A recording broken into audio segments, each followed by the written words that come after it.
Now, as part of Cybersecurity Awareness Month this October, South Africa's Government Communication and Information System is hosting a webinar focused on the theme Responsible Use of Digital Platforms.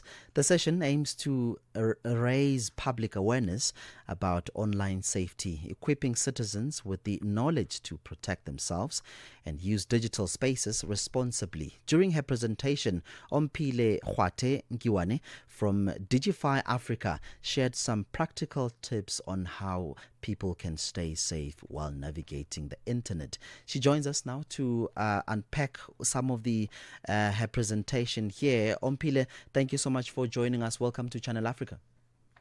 Thank you so much for having me. Good evening. Yeah, good evening to you. What are the biggest online risks, Omphile, that South Africans face today?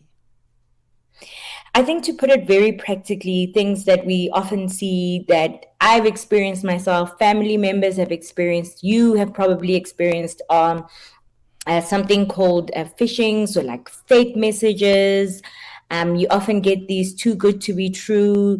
I don't know if you've ever gotten an email from your manager or someone, you have your manager's name and it's at gmail.com instead of them using their official company email. That's something that often happens, and they're giving you an instruction. You just have to be careful of things like that.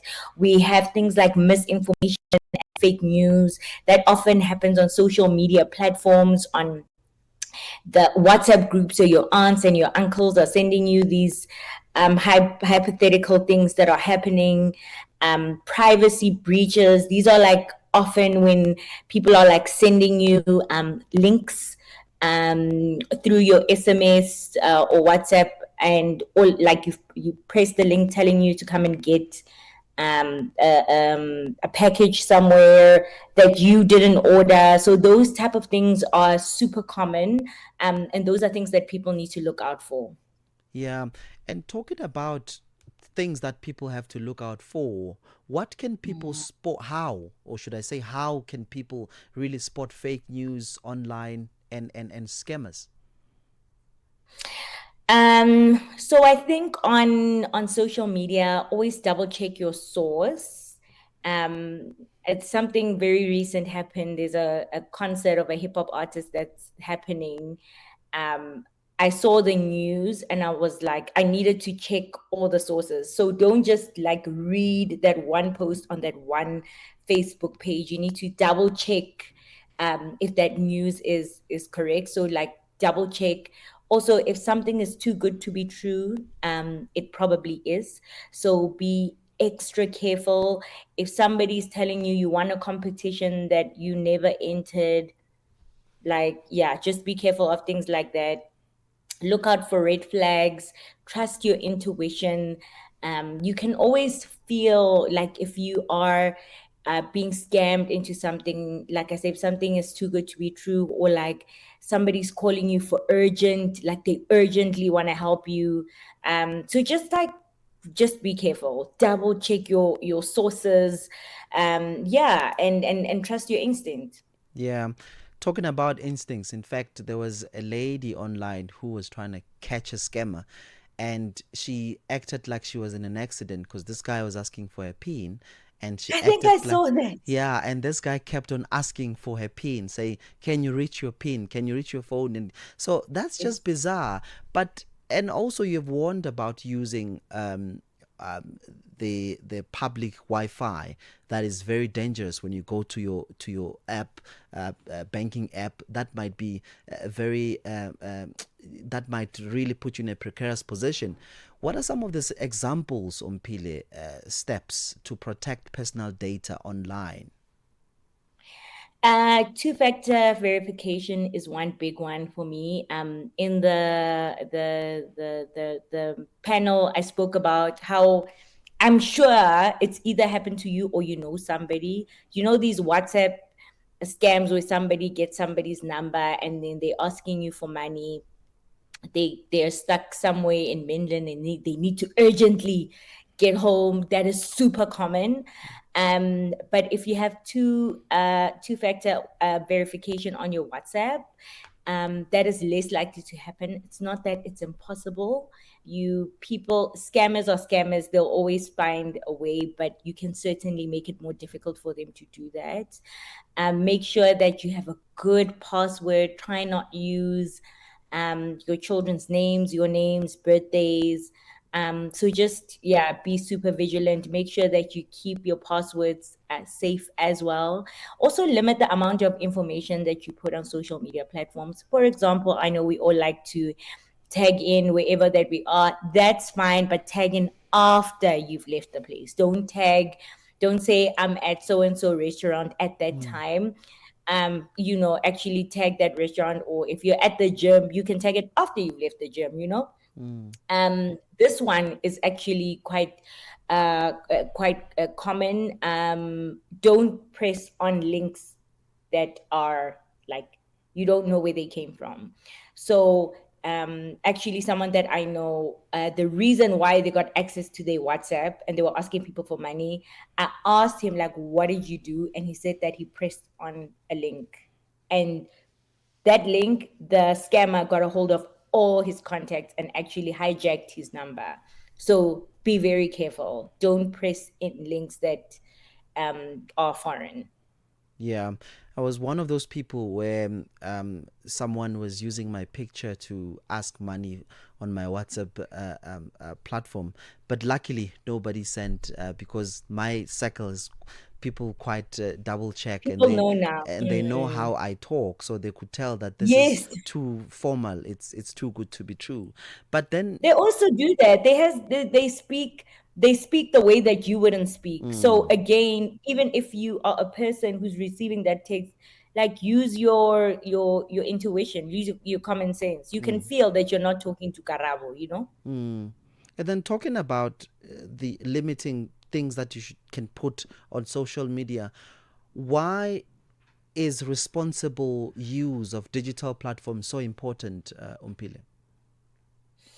So our platform, Gitso, focuses on educating parents and educators to protect their kids while using the internet. So the first thing is to keep yourself safe. But I think an important one that we always forget to talk about is to make sure that your own child, your own niece is not the bully, right? I think we always talk about and we always try and protect the victims, but I think I would be absolutely devastated to find out that my child was bullying another child. And as like when we were growing up, bullying was in the playground and that's where it kind of ended, right? But now children literally kill themselves, they hang themselves because of something that happened at one classroom, and all of a sudden it's replicated and reshared, and all of a sudden a million people have seen it. So you need to teach your child how to be a responsible digital citizen and explain to them that they're just as guilty as the person. If they spread that information, they're just as guilty as the person who actually made that content. You also need to be able to it builds trust. So if you're able to use social media responsibly, you build trust among employees, amongst your schoolmates, your communities, and you set a good example. As a parent, you need to be able to, one, like, you need to know the information. How can you teach your child content and information that you yourself don't understand and Yeah. you yourself don't practice? So it helps you be like a better example for your children, your communities. Yeah, Omphile, just before I let you go, I do Yeah. know that you have a WhatsApp chat box of some sort as Digify Mm. Africa. Please educate us, enlighten us. How does it work? What are the benefits, and why is it important that people should visit that site and understand how it works? So we built a WhatsApp learning chatbot about 4 years ago with our partner Meta, and their responsibility is to teach people how to use social media responsibly. So we wanted to make the learning fun and relatable. So we created a character. Her name is Kizo. Kizo is your teacher. And Kizo speaks in a very like colloquial way, and it when you interact with the bots, you will see it's like you're talking to a person, and they teach you how to be a good digital citizen. They teach you about cybersecurity, how to stay safe on the internet. So they go on and they teach you this content, and in between the content, there's like little tests to make sure that you're truly understanding what you're learning. So it's really exciting, and make sure that it has content in different forms, because obviously people learn differently. It has written content, it's got graphics, it's got voice notes, to make sure that you really enjoy the learning, and it's quite interactive. So what you do is you actually just save the number like you would a normal person's number. So you go to your dialing pad and you enter the number, you press save, you save it as Kitso, you go to WhatsApp and you say hi, you start learning. So I'm going to give you guys the number. It's 076 593 7181. 076 593 7181. All right, Omphile, thank you so much for coming on to the show, and continue to do the work that you're doing. Thank you so much for having me. Have a good night. All right, there you have it. That was Omphile Kgwathe-Nkiwane from Digify Africa, really talking to us about the issues around cybersecurity awareness. That conversation brings us to exactly 21:32 Central African Time. This is Africa World Hour on Channel Africa, the African Perspective.